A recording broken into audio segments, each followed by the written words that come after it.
Ayan, good morning Blanders, Pinoy ng Dubai, proud to be Pinoy. Ayan, kaninang umaga yan bago pumasok. Tingnan nyo ang fresh ko, di ba? Kaninang umaga yan bago ko pumasok sa trabaho. Ako nag-i-emo sa camera. Hi Mami, hi Tita Renz, hi Ate Ana, hi Ron. Ayan, pasok ako niyan umaga, Blanders. Tingnan nyo kung gaano ako ka-fresh, ha? Mamaya tingnan nyo kung gaano ako ka-haggard.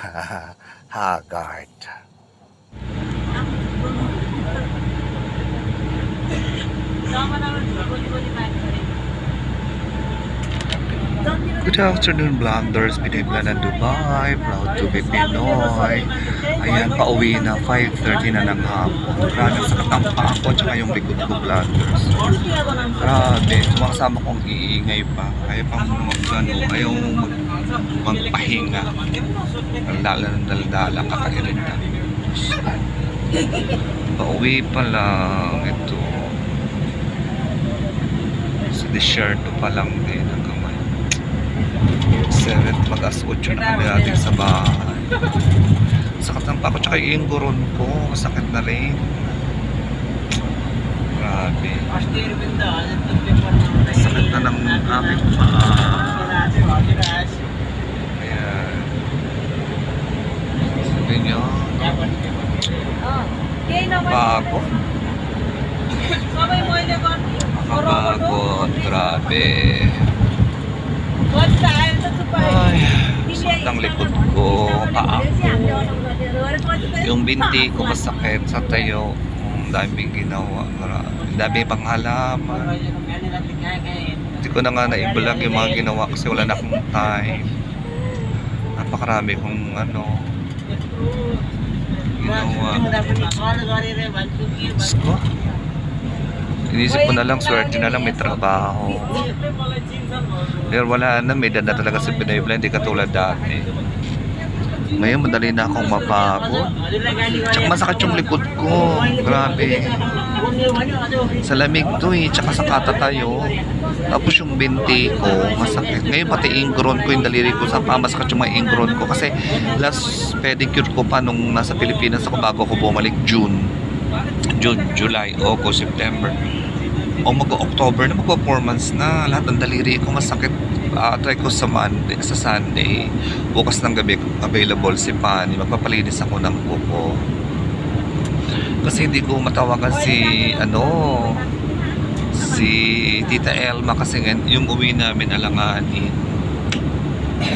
Kasi Martes lang siya pwede. Baka may Martes gabi na rin kami umuwi. Kaya hindi ko siya matawagan. Masakit talaga ng likod. Grabe. Babanyusan ko. Lalagyan ko na naman ito ng kateng ko. Pag naman napapahiga ako, nawawala na siya. Yan, pagkabasa na na siya, nasa higaan na, wala na. Pero ngayon masakit. Parang tinatamad ako. Ano ba yan? Ay nako, buti na lang wala kaming satwa kasi hindi pumasok ng kasama namin isa absent. Kung hindi matatraffic pa kami doon kasi traffic doon yung maliit lang kasi yung kalsada papasok, tapos palabas ang dami sasakyan, lalo na pag sa bagay Sabado ngayon walang masyadong sasakyan kasi walang pasok, holiday kahapon hanggang ngayon tsaka bukas. Bukas naman hindi naman holiday tsaka ngayon kasi Saturday, Sunday talaga wala silang pasok. Ayan. Dito na biyahe. Hi Mami, pauwi pa lang ako. Hi Teacher Les, hi Ate Ana. 5:30, 6:30, 7:30, 8:30, 9:30 na dyan sa atin sa Pilipinas. 9:34 na ng gabi. 5:30, 6:30, 6:30, 7:30. Bago mag alas 8 na sa bahay ako, 8, 9, 10, 11, 12. Alas 12 dyan sa atin. Alas 12. Manisip po tuloy ko anong uulamin ko. Sabi na naman ako nitong magluto. Nagtutin ko kasi gusto ko mag-shower, higa na Pagka nitong pagod na pagod ko, dami-daming ginawa. Grabe. Ay, Ay, naku. Sige na, mamaya na. So, ayan. Nandito na lang ako sa Andox. Bumili ako ng Andox. Pero hindi yung, hindi yung fried, hindi yung nila. Kundi ito, yung, ayan nila, Ayan, ayan. Ayan, ganyan nila. May kasama ng rice. Diba? Maganda dito kaya lang parang maramihan kasi ito. Ayan. Ayan. Hi, Ate Ana. Ito, Dokito. Ayan, ayan. Dokito, fried chicken. Yan lang ang binili ko sa Andox. Kasi parang hindi na ako maglutong. Anong oras na? Ayan, Andox. Ganyan naman talaga pag gabi nang uuwi, mag-Andox na. Dala pa akong sunflower. Bigyan ko kay Jackie. Ayan, ibang ganda. Ganda ng sunflower ko. Ayan, antay ko lang yung order ko. Kasi nga, para pag uwi kakain na lang. Kasi pagod ako grabe. Sakit ng paa ko. Siyempre mo ganito ako umuwi, gabi, madilim. Tapos, ganito na rin ako umuwi. Ayan, tinan nyo, ang dilim. Ganito ako pumasok kanina. Diba? Grabe. Dito ako yung ticket ng punta kong George. Ayan, tinan nyo. Hi Ate Ana, hi Mami, hi Tita Renz, hi Rod. Eto, pauwi pa lang. Duman ako na dito sa Andox para hindi na ako magluluto pag uwi. Wala na akong time. Grabe. Hindi ko alam kung anong babaunin ko. Pero hindi ko siguro ito mauubos. 3 piraso, yung dalawa, babaong ko. Yung dalawa, yung isa uulamin ko for today's video, diba? Ayan, Andox. Ay, naku. 10 to 15 minutes daw. Kasi umuwi pa ako. Ayan lang yung building namin, Ayan, lapit, diba? Ayan, yung puti na yan. Yan yung building namin. Di ba lapit ko lang sa Andox? Mag-isang taon pa lang tong Andox na to, Ayan. Ano lang dito, yung dito restaurant dito na ako kumain, Kasi lutuan lang nila to. Yung talagang restaurant nila nandoon sa may yata Riga. Ayan. Sa mga delivery. Ay nako, buhay Dubai, buhay OFW. Parang malabo yung camera ko. Parang malabo. Ay nako, Lord. Kapagod. Grabe. Si Mami yan, tulog na yan. Mag alas 8 na Ayan, ito sa building. Mag alas 8 na. Diyos ko, paano? Tapos maaga na naman bukas. Maaga na naman ako. Pasok. Ayan ang niluluto. Ayun lang nakakatuwa, fresh. Niluluto talaga nila. Kaya kaya masarap yung yung pag-uwi mainit pa, di ba? Naku, baka maubos ko, problema ba ako naman bukas?